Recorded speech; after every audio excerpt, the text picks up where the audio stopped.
Hey there everybody, welcome to the channel. I'm Cindy Daychuk with Queen Bee Creations, and today we are going to make jewelry. And this is a cool project that you can do with your kids. Now, we're going to be using safety pins. So this is a safety pin bracelet. So the only caveat that I have is you want to have your kids comfortable with putting beads onto the pin, right? So that's the only thing. That's the only part that you've got the pokey end. But that's all. I'm going to take you in overhead so that you can see what I'm doing. But this is such a fun, such a cool, such a quick, easy little jewelry making craft that I think that once you show a lot of your kids how to do this, they'll be making a bunch of them. So you need a mess of pins, and you need some seed beads of a size that have a hole that will fit on here, and you need some stretchy cord, and then we're ready to go. Let me gather up my beads and I'll be right with you. This part is super simple, guys. Really what you're going to be doing is taking your pin, and I am using size 6 of seed beads. And I've already determined kind of a rough little pattern that I want to follow. You can do them by pattern, you could do them with stripes, you can do them just totally random. It's up to you. But all you're going to do is you're going to thread, well, not really thread, just kind of stick your beads onto the safety pin. The size 6, I'm finding that I'm getting 7 beads on each pin. And then you just simply close your pin up. And if you're following a pattern, you'll see that I am putting them in a row, in a lineup, so that I can tell where in the pattern I am, what the pattern is, and which pattern or section or whatever I have to do next. So it just helps me keep track by keeping them all organized and all in a row. The number of the safety pins that you're going to need per bracelet is really going to be driven by how big of a bracelet you're going to be making. So I'm doing one that's smaller than my wrist, so it's not even going to fit on me, but because I'm doing it in colors for my granddaughter. But you just do a number of these. Plan on anywhere from about 30 to 60 pins per bracelet. On average, will probably get you through. When you think you're getting close, and it is hard to tell, you can see I kind of lined them all up, so I started to get a bit of an idea of sizing, but they're going to sit upright around the wrist. So you can start to string them together, and I just needed, there we go. You can start to string them together and then see how much more you have to add. I have some extras here that kind of start to add into the end of this pattern, but they don't match up to this. So because my pattern is about 1 inch long, it does mean that maybe my pattern's not going to match up, but you know what? I'm okay with that. What we do need for stringing is we need some stretch cord. You can get this from any craft store that sells beads, from a bead store, obviously. Michael's, if you're here in Canada. I don't know if they're in the States. They sell it, but any place that sells beads is going to do that. And you want to get enough that is definitely going to fit around the wrist, and just enough excess that you've got lots of room to be able to tie it off. For this, you need 2 of those strands, because we're going to be, oops, totally lost it. We're going to string this top and bottom, so it's going to be double strung.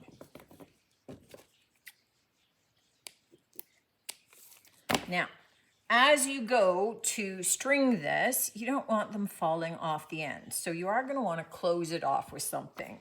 I have these little kind of locking pliers, whatever. I think they're from a hospital. I'm not sure what they call them, but you get the idea.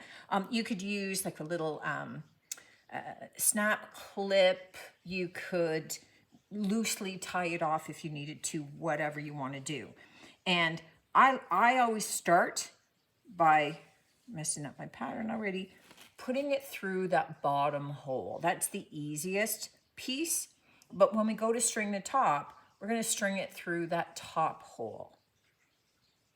So because I'm just looking to see how it goes, I'm going to start to string them through that bottom loop. And then I will go and I will string through that top hole. So I just want to continue on along my pattern, and it's just a means of my starting to be able to see how big is this, how much more do I need to add, have I already done enough? Okay, because you don't want to keep making them forever unless you're doing more than one. But you can see you could do it all one color depending upon your beads and how pretty they are. You can add some of the metallics in. These size, which were size 6 seed beads, I fit 7 beads on. So there was occasionally that I had to deliberately, because they're all a little bit different sizes. So sometimes if I had, 6 really fat beads, I had to find a really thin one to finish it off, or kind of make sure that I was balancing some thinner ones with some thicker ones. But just keep stringing and then do the same along the top, which is why I've anchored off both of my strands. But they're going to sit on the wrist like that. Once you have this long enough, you are going to tie them off. So I'm going to unhook one end, and I'm going to lock my clamps on either end. So I'm tying off the top, and the bottoms are both clamped off so that when I pick it up, I don't have them falling off and swinging. And you're just simply going to knot this. And you're going to knot it, like right now that's loose, but when I get this next knot, I'm going to want to pull it quite tight so that it's going to stay caught. I don't want it to undo. And I just like to do a couple. I think I'm at a few now, but you get my meaning. All right, and then I can take my other two, unclamp them. I think these are forceps. Is that the word in the medical industry, forcep? I think that's what they are. Okay, so then this becomes our bracelet, and it stretches to go over the wrist. Now I made this for my granddaughter, so it's too small for my wrist. I have big hands. I might be pushing it to fit this over my hand, but I think you get the idea. So this becomes our little beaded bracelet, our little safety pin bracelet, and you can kind of see the pattern that formed as I went around. Now again, I made this too small for me, big hands, perfect size for my granddaughter. If you're using nice and fresh stretchy cord, then tying the knots really tight is truly enough to be able to hold it in place. If it's a little bit old, you could add a couple of drops of crazy glue, wait till it dries before you touch it, and that will help, and then you can cut off your ends. If at any point that the stretch starts to leave your bracelet, just boil up some water, pour it into a cup, let it cool slightly, put this in until the cup cools. That heat will kind of reinvigorate the stretch again. But just kind of a nice, fun, cool, easy way to do a little beaded bracelet. Let me know what you think of this one, guys. Love hearing from you as always, and looking forward to seeing you on the next one. Until then, take care.